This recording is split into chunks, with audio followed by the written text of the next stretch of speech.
Yamamu akwaba afitu mlikana kwa share Facebook no so en.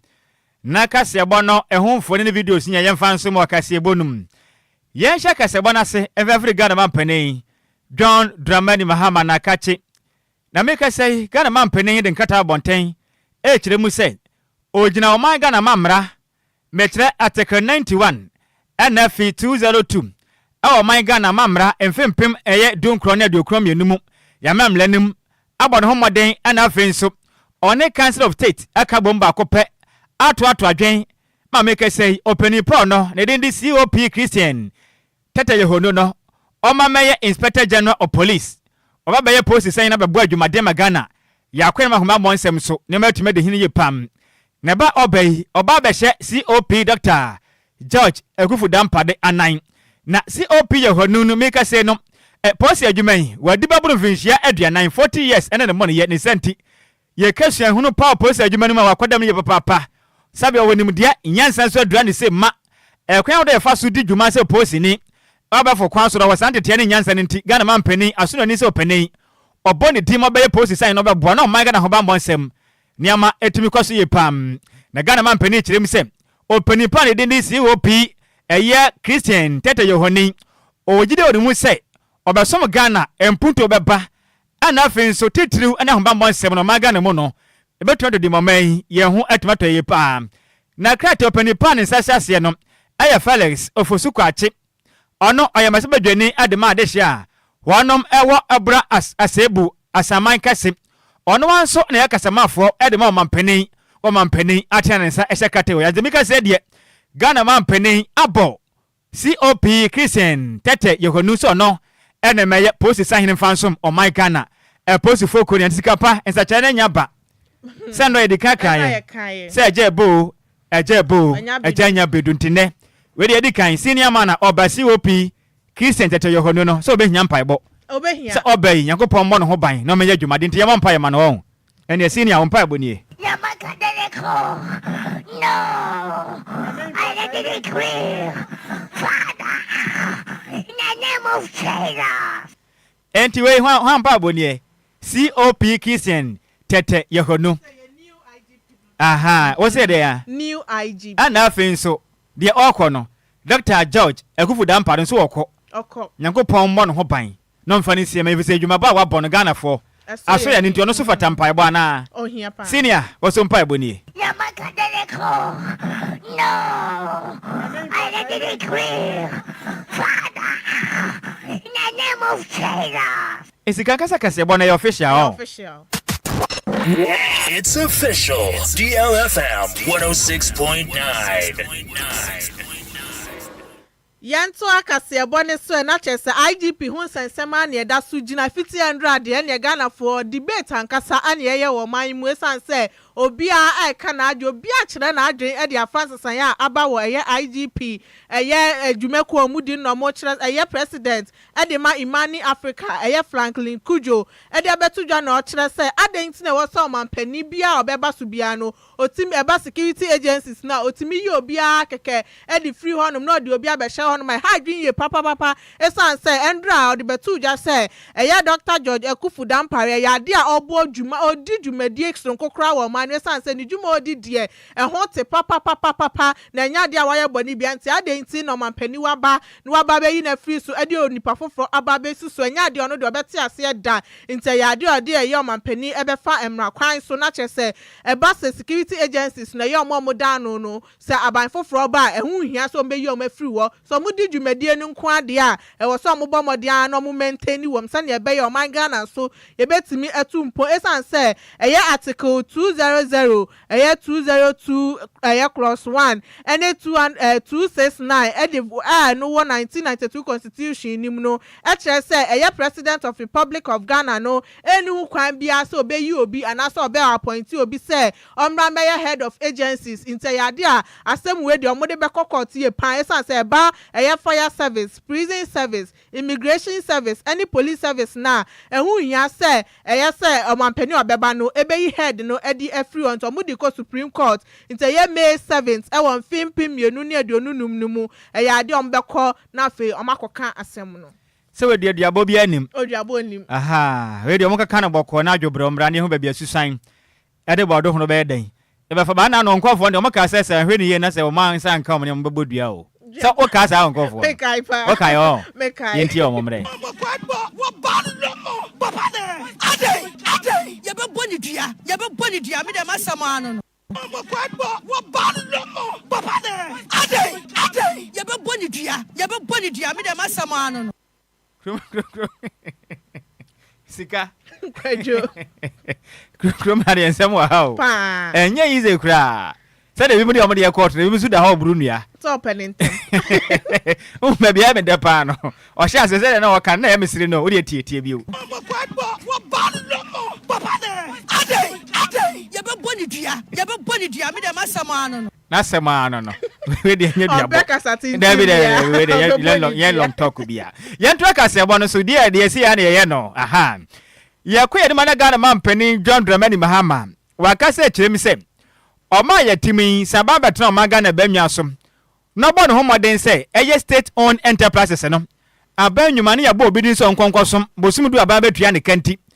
Enipa ne ko asabe ensem hunu nko a de opa na oye. Krono bo blabo nko a na oba aman na nkasa de na oma no ho akere no pam. Ghana man pani akire mi sabe.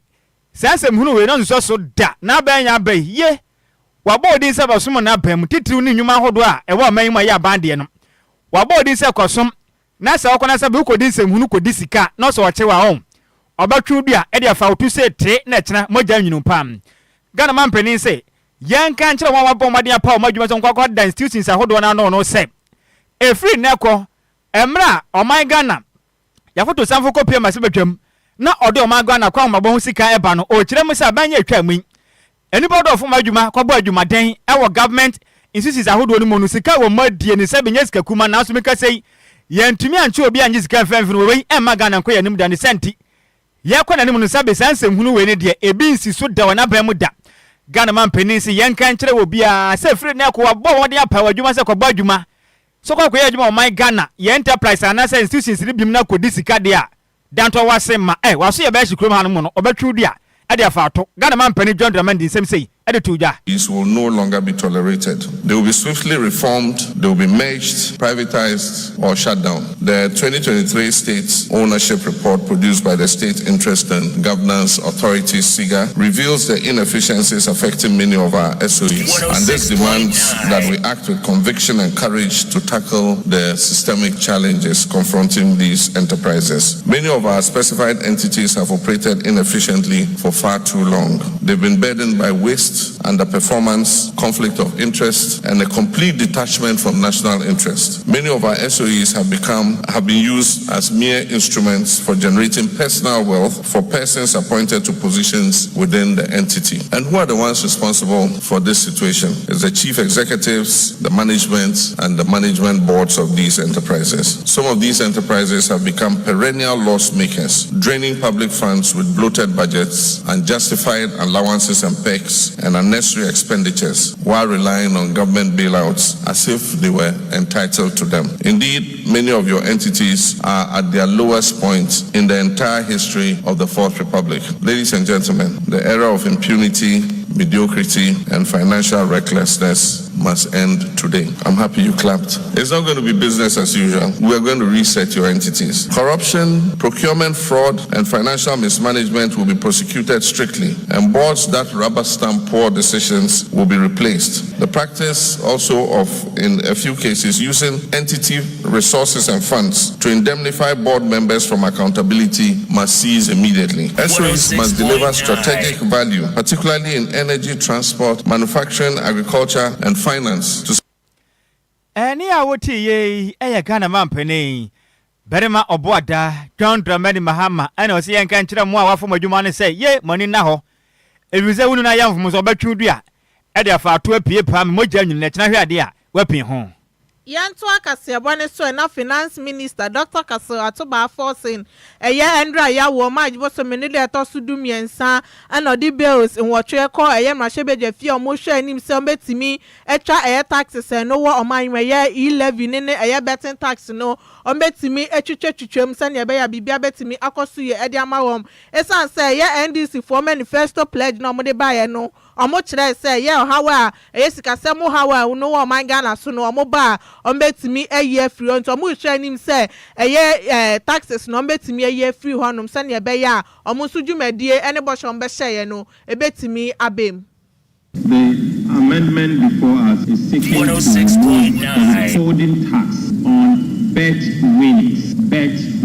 The Speaker, as part of the NDC manifesto, we promised to remove withholding tax, being 10% withholding tax that was imposed by the previous administration, and that collection began in August 2023. What we are seeking to do is to remove the 10% withholding tax on all bet winnings, as promised part of our manifesto. The Speaker, aside that, the same income tax amendment bill is seeking to remove the 1.5% withholding tax on all unprocessed gold from small-scale mining. That is what the income tax amendment bill is seeking to do. Thank you, Mr. Speaker.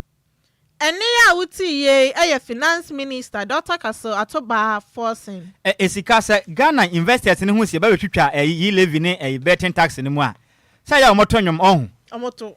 Amisa omokọ akodi adanse ye nti. Praise the Lord. Hallelujah. Hallelujah. Amen. Praise the Lord. Hallelujah. Hallelujah. Amen. We ye investors ne nwom no. Sesi bebe na sha se di adanse o. Se krachi ba kwa o hye ekire hoi. Mese na se nwom a woto na ekire ifie ha nya se mkuma akora. Enti we aba anamona aba ni to investors ne yamianim ni kuno mani age pa. Enti se mo adanse di na mo kwa so da nwom ba na woto mo se dai. Praise the Lord. Praise the Lord. Hallelujah. No. Enti we investors for no na sen aso dem se ya no mo ye ne ho nom. Sika ye nkwa ye nim. Na akane osofo no na hwe omanga na adanse esuom. Opon enkroma Kwadwo mfansa so. Ode adesre ede ato Ghana mampani enum sem. Osre na da sa agenda 111 project wa mo ye mo modin aboa. Na pomoden akonka wa mayimu no. Mane fa anya manyosem da. Omo ne ho moden se obetumi aye. Na Ghana de hye bi nkwa enkoto esanim. Kwadwo opon kroma no oye ofo ase ayire bi mase bedwani ekire musem. Ade bako a ha man Ghana titiri power mpunto nkoso ne se.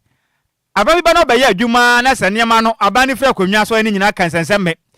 Na enwuma ne nyina sai o kire ma sabe eye Ghana for tax eto ne ajeje na de ye mpunto dwuman. Na sikobesa ban bi ko na saban bi ba no kire musem de onto aso a na nya ba na akwa na odi na bo na Ghana de hye bi na odi o mabro. Kwadwo opon kroma ka se chimze mekese meme be na mekese ne nya de ayesabia ewo ho no ma de hye bi bre pa ne senti Ghana man penda da na da gogu adu sine ni so beboa ma amman Ghana pom dia konkanti e na okofa agenda one project ba ne senti Ghana man penin John Dramani ma wa bai bo ho modern say ayesabia hodo Ghana man penin da na ko se wa wie ne tuwa so ne mo na sika hodo akwahye fom no esom na fa so fam amman Ghana o jemre e de sem sei e de tuja. You recall President Mahama, candidate Mahama, promising that don't worry, we'll continue the projects and finish them and employ you in them. Now, you are realizing that this is becoming an illusion. Not only is it worrying, not only is it contrary, but abandoning these projects or giving them out as franchises, like the President mentioned when he came to Parliament for SONA, will jeopardize the efforts at universal health coverage. The millions of citizens in remote districts who are looking forward to their lives being saved from this healthcare intervention are now at risk. Mr. President, we beg you in the name of God, please do not abandon the Agenda 111 project for political reasons.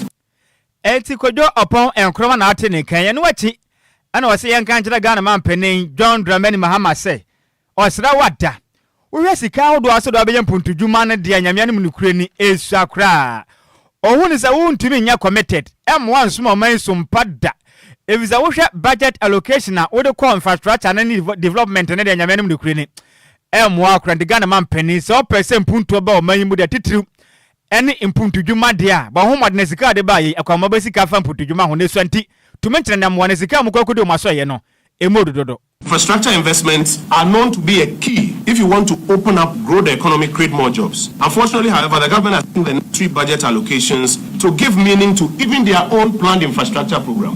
Their planned infrastructure program, what? The big push, $10 billion. If you prorate it over 4 years, that's about 2.5 billion cedis or $2.5 billion per annum. You will expect that if the government itself is serious about its own big push, $2.5 billion in their first budget, they have all the goodwill and the credibility. If you go into the fiscal post, it's only $800 million, less than $1 billion. In effect, ladies and gentlemen, the big push itself needs a push, else nothing meaningful will happen in their infrastructure program. Any awoti ye kane oswafo no ena hwe edansie so no kra so na ye ofo ase ayi de bi ma se bedwani wa pie matemo ne den adekodwo opon enkroma. Yanto akase bone so Ghana Maritime Authority for any EU for aye conference omode share ye Mariwan crime sane ebe ya omo so de omo ho beje ye maritime security nim sane ebe ya eba ye mpo ano no so omo so betimi aye adwuma wo honom na ya de omode ye mba panifo omo so di mu e wo ye adwuma kuo nim eba sane ebe ya omechereche nkwan omo fa so a omo so omadu ba bi omo gina ne sese sane ebe ya omo so mo ko industry nim omo betimi edi dwuma sane ebe ya omo so bedu ba bi a eye mampanifo edu na ye Major General ya Richard Edujan so edinsem etuja ekire se ya dia maiwa ne fa how bebremu pa se ba ye mpo ano na eye port ne maritime industries ni ma ye omo breye pa into omo ye conference se na be yo betimi ahwe omo nkran. In the past decade and half and up to the late 2021, high-level incidents of piracy attacks, armed robbery at sea, and associated violence had earned the Gulf of Guinea the notorious title of the world's piracy hotspot. Between 2010 and 2021, the International Maritime Bureau recorded a total of about 623 attacks alone in the Gulf of Guinea, leading to 648 crew kidnapped. Eniya wuti ye Major General Richard Edujan no ada Kofi Annan International Peacekeeping Training Center no ano owie na ye Mary Gilbert and na ye head of project Edema Enma and so edin same say etuja. First of all, the maritime sector is crucial to the economy because everything we own and we need and the goods are coming through shipping routes. So 80% of the goods globally are shipped through the sea. So if we cut this or if there is insecurity at sea, then the shipping lanes are at risk.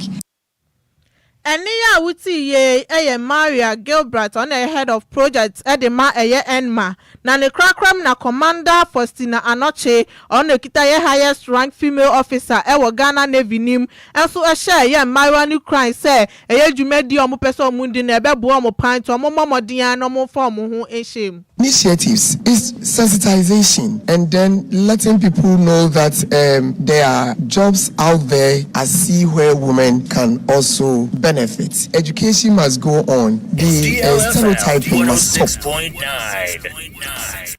Eniya wuti ye Commander Faustina Anoche on the kita highest ranked female officer ewo Ghana Navy.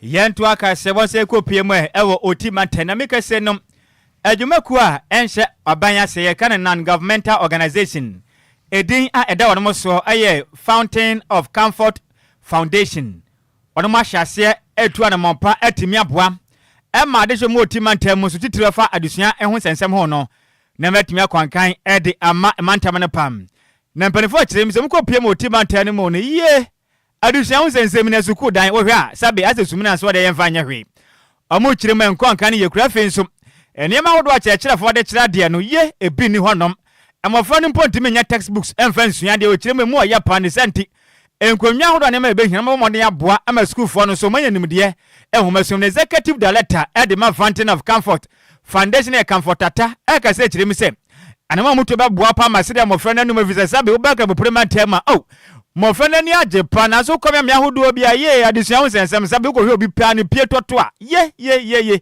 asa nimpa ye mfa na nya hwe o kirem ha adwen ye pa ne sende na muto ba boa adesua ho sensem akwankan e wo oti mantam nim. Over the years, yes, performance has not been that very bad, but we want to improve on their performances. And so once we are also from the enclave, OT enclave, we are motivated to come and support these deprived schools. And so for me, that is my motivation, so that we can get quality education in OT. Any awoti ye or no, and a country for Penia or that a year fountain of comfort, one more foundation, and the comfort at Tam. And what Nako Pemo Lakeside, Junior High School, and what done by Effin Suko Pem Yahu do be a team and tell my yes, Suku Danny Sabi, who done as a Sabi Honum and a Moja Monai. A Danny Nada says such as Adana Musi and Finchebe Brini, Pimpimankumani, Nina Dragusu, and Nipabatim S. Yada Much, let me say, yea, Ghana, Amma Ghana, da Benny bedroom butaye home. The headmaster at the masculine dentist, Sammy Adwoa say, ye. Ukapio school and my abba for Queen first Sunday and a bomb says I be Jones about Wakoko. Information and communication technology, a bin one computers, a bin hot. Schools are hold on Potem and Convenian Abu Adani in our prated 10 centi.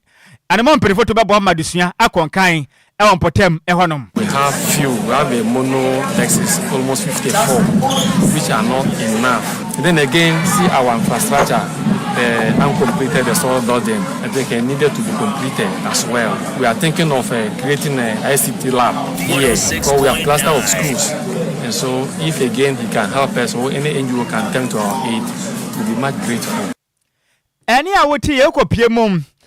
Our Lakeside Junior High School no no what dambayo nom eno ye ochechire fu penny. Ne kwakramo no an executive secretary Edema Eye Fountain and Comfort Foundation and they did prosper. Kwabena Sokuzu the same say Edituja. But the community is happy. If you look at this church structure, it was first built by the support of the political parties and then the community involvement. And unfortunately, it shall be ripped off by a storm. And that is the time we are having now. Children too don't have some desk to sit on. Sometimes they sit on the wall. By teaching and service, teaching and learning is going on.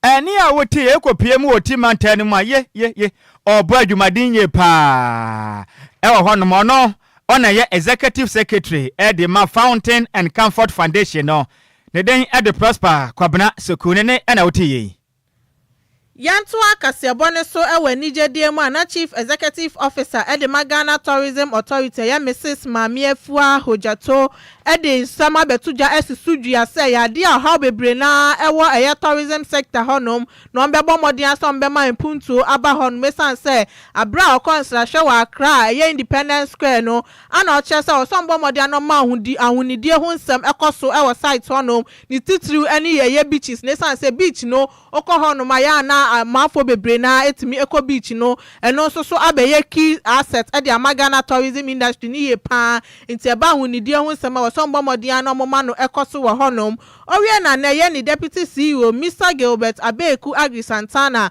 Ebe Kanfo, the CEO, Akan Nocha say, a yapa, so mubetimi SC Honum, Sanya Bay or Momo Subans Lasheno, Ebetimi Amo Monsuso, Etimi Abba, Nanko so Abba, a year or mine, Wesan say, a year 24-hour economy, no, a yoma penny John Dramani Mahama needs Swadi Humpa, into a momu kabi a woman, and Bomodian Sani Swadi Huno, a year Ebetimi Abem, Ediama. Adwoa Agyei has decided to pay you an unofficial visit. And we know the importance that this site attraction holds in Ghana's heritage. So she decided to pay you a visit because of some information that she's been receiving. That's why she's here.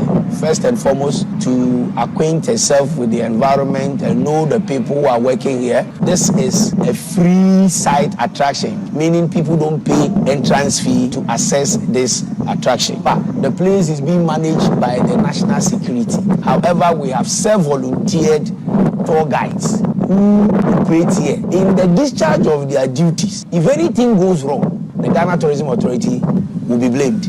So the CEO, in her wisdom, has decided to pay you a visit. I know that this is unprecedented.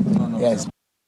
And ya wuti ye Deputy CEO Mr. Gilbert Abeku Agri Santana na ne krakrem na ye tourist workers on wohono so edin sem say etuja. So one of the challenges that we have is that we don't have place of convenience for the visitors that comes in here. It's DLFM 106.9. CCU say we CCU fine. Eni ya wuti ye adwumayefo bi omo wo ye Tory side. Yento aka sanze ko pie mo ewa santimantenim ne ko bi a wanom wo mo ye task force ebo National Democratic Congress endi se manyo ko ne chidan ewo eye asantimantenim manema kwanka de ma won mendrada ababonten afre ensensefo nchiremu aka se chiremu se ye omo ko pie mo ewo party na tena ye ana mu chiremu se Ghana man penin be ma obo da John Dramani Mahama edu pempenso na manyoko no ebontoa epre omaganya banyo akese we so betena no ehye mo bo se oba emebunu banya adwuma timaje evisa mo namba moden eya ho bamboko edema enlisa manyoko mo moden edi abato no nkonem nti Ghana man penisho mo bopam no penipo no ekasa de ma ekuei ewa santimante ne de eye Seidu Isahaku o kiremu se Ghana man penin de bosha kese to manim nanso oba ye yechecha betena ne cha no ade hye bi nya positions ahodo a nyame kasei onumanya emanima ya sede sananso when this task force was sentimentum de ka preba obi anya adwuma anya oni senti Ghana man penin John Dramani Mahama du bo hye ne so na mfempem mienu ne donu nwotwe eni akiro emfe na gite haya ni senti ekwem bo so bo moden aboa wo ama wonya akwanwa ne wanya adwuma pa wo bo ma de hye bi so begidi amen no mo so hia aduane ne bia de nti so wan hwe ne ye pa ma kia ne ke o manya hwanya 2028 one battle red card edi akyerɛw na kyena bi sɛ wonya kwanya na wo ba task force for no obadwen mo ho Regional Energy Task Force and Ekasai. Obia Begia to say Ashanti Regional Energy Task Force. The Yokubia Edijuma, a soon a Edding Emma NDC. Na Afia Tremu 2024. Na Afia in Ibre Afi Emma NDC. Yanin Penning Fort Nasi, Ebopo, ma Omomai ano Base, say NDC about power, na Ashanti region. You hear 29% pay. Say Sabah Council, na Ejina Ashanti Regional NDC 4 eso. And the OCA Oyo. Say a share Ashanti Regional, you could have 47 constituencies. And you know, say, task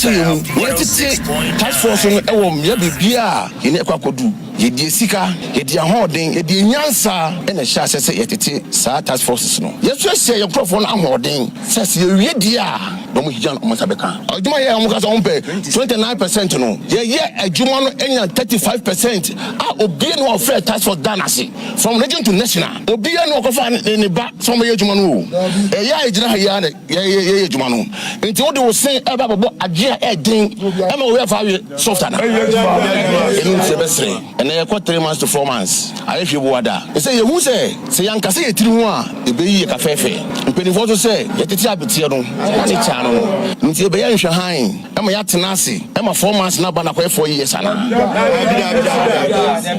enu nti ye de ye nkasa bebre that is the dear any catcher abino. Our only say or the listening father, our BTN. Anyway, I end this a major Kuruma, one air task force. I was sentiment on Marty warning at the Amagana man penny when near General Swa dying when your pa Casaboni Betuaso.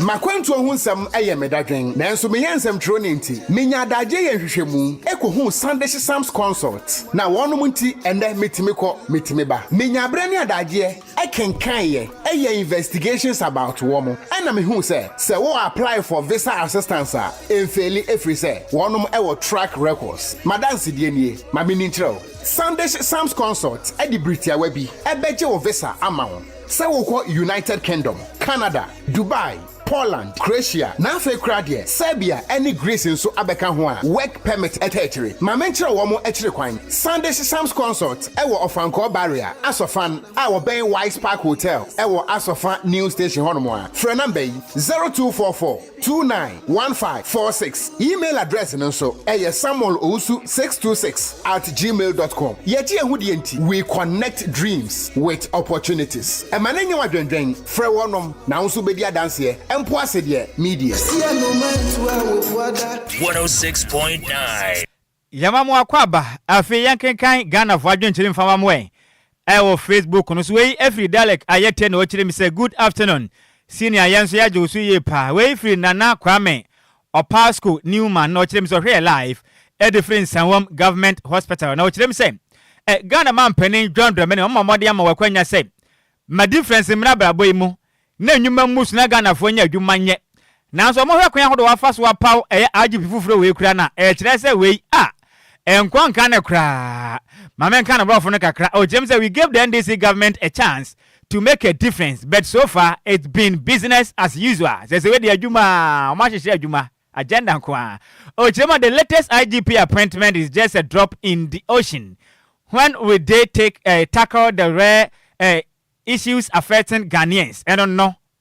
Na bien true. Or how na Ghana for the number share say hwajuma ya dasi senior. Baba Mahama oboase lo kire mi sem. Omuni mi se Ghana man peni bebo adwuma den aboma galamse na asia tu na so mo ba ye asante man tem galamse. Kwa na ekozo ni pehu na manenti aba motu ye sebe mfaso amaso ya dasi. IGP dampare bo adwuma den ye pa waso Ghana ye nti odana se pam. We every coffee parliament or train life edi free aguna bobi kuma apasi na yenso ya dase ana vida katara kire mu se ye Ghana man peni John Domini Mahama obada benansi na opa enti aba ne se nenne MPP voice be keka kire ne se oma made na agana one project ahodo no onsi o chema Ghana form mfinhia makoma ko nwotwe mo ba da na mode mfinhia wotwe ne ya Ghana man peni ba ye boso me miensempo ni wie na ma sha se te wono chema mu nyan kwa na mo ye no kra de enkosi aga ya dase pam. We every senior man, chief of staff, U.S. Montreso, Charles Mante, or say Ghana man penny, or Boa Basu ye pan and Motua Wutuno, and go Kwaboni 1 year Hodwa Wate, Edmo Juma 4 F. Prone Cancahono, a quanimu ye pan is senti. Ghana man penny, my tossing you new way, dear, Ghana near Windim. Nagana man penny before Jumana Tonia Massa Kodisicana, or for a victim, dear, down to our sema. The sent was so she ye pan the Ghana man penny, them say. Sibo madiane ya tufu no wantia dante be na bakọ antiade we every senior man Charles Mantel the US Monteso de by senior ewe hye ye pa ya cha pa yakopon hye de bia na wadwe nkira ene mra awoje edite DLFM Hansen do the team say good afternoon to you Sammy B any Adwoa Agyei Sikapa so here live edife dan so man Atomic Hotel inside hodo no ohwe edife no team say dwumade aye bono konkan ye pa enchia kese enkonfa ema sister kakra ya da se pam we sufri Abbas Austin odi ni birthday 49 nana also here live edi free tema ne hono ga community 23 am say sa enti ya cha opana na ya wo dey yes ra ya wo na wo ya kwanchen ye nya bi sika na meboa ka kire fo na say ono ene yakopan na dom ene no sumu no mo ya kwanchen menu mienu ye nya bi da bi enti na ya den ye be di amano birthday no da bi mesi na ya da ben ene efie enti fiada na de na ya kwaso okrom se fiada de aye weekend ne de e boso ti aso apese ye ngi ani sa ai enti e boso sa na ye be gi ani no obe ye den o de se ono kire se oya fasting ti ondi no de onfa bibia ma ye be di ahye ne din ani onyam eyi we nyam na mekan yo Sikapa enti we atie enkra eto ama ne no ntitie ne ye pa fo na nana de bia na odi ne mu adwale de unale adentia enipa uwa ye gbawo aduane de ye ma obi da no ho obi a wo ni ye ma aduane wo be de no adi ba adwa de ye be dwa nti otu wa didi ansa na wa dwa Sika fona nana otie de meka ye nana otie pa am za wanti ne ye ma na last one yenko de bia na odi ne mu adwale de unale adentia enipa uwa ye gbawo aduane de ye ma obi da no ho obi a wo ni ye ma aduane wo be de no adi ba adwa de ye be dwa nti otu wa didi ansa na wa dwa ho asema ne tifo na nana wo de wu ni dia ye de be dey ye be di ndi obede no se wu ni afa hye yense ne celebrate nte na ye Friday nti tetia wo na chi na ye hu de ye kone de ye ba obede no wo ye de be se ho ama nti happy birthday once again goes to you 49 nana nyame nhira opa na mo awoda no enye soronko ka sebo ne musemufo ne ye maze me beletwe ne se mu ede ma yen kofita de ekopie mu e wo Facebook na kenkan fo so ye mienu edi amaje so takwado Kwadwo krom tobe wo de hye konkron Kwadwo afofida Nhyiraba Kwadwo Sammy B mene Adwoa Agyei Sikapa Adwoa na da ben na efiada enti na e baka ne sadan kofitera ene da ben na Adwoa siki oba ene da ben na ene yan kaidum mesra wo de hye awuawe esu nya wusu enya wodia fifumu yima betena se radio mu ya santo na epai ohun obetena si wo de odihye awu ha ho po ba betena boko fa nyina hye yensa kwam yafumo ba esu no ba ya ho adwuma na afesu sexy journalist abetena se na mu nyina su ata wachi be bo nwom akeke wo were enti aye na ene atofom na nya wo de mesrew fashe radio mu ya santoa ensa mfifuma yema ose na yeso so ne bai mamu nyina mu enitia adehye me di ma